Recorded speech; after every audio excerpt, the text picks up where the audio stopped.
We spent Thanksgiving in Chicago this year, and our flights home were originally on Saturday in the middle of the day.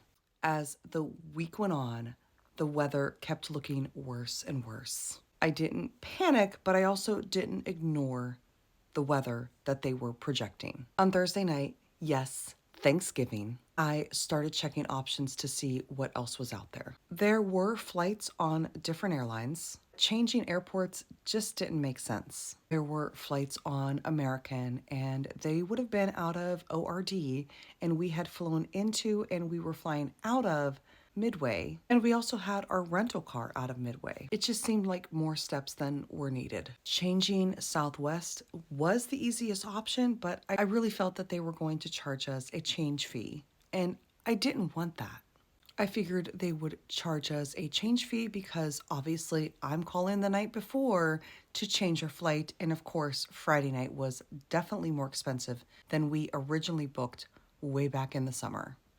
But I figured I'd call anyways, and thankfully, they moved us for free because of inclement weather. So now, instead of leaving on Saturday, we were leaving Friday night around 7 o'clock. But I did feel a huge relief because that weather was coming in.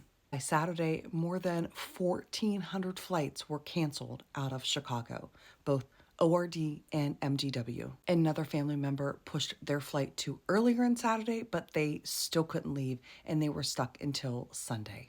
I'll be honest, I did feel guilty about moving my flight. I treasure my time with my kids, and cutting the trip short made me very sad. But the alternative of getting stuck was not something I wanted to do. This whole thing reminded me of what being proactive looks like. If the weather is looking a little bit rough, make sure you know your options and do your homework before you call the airline.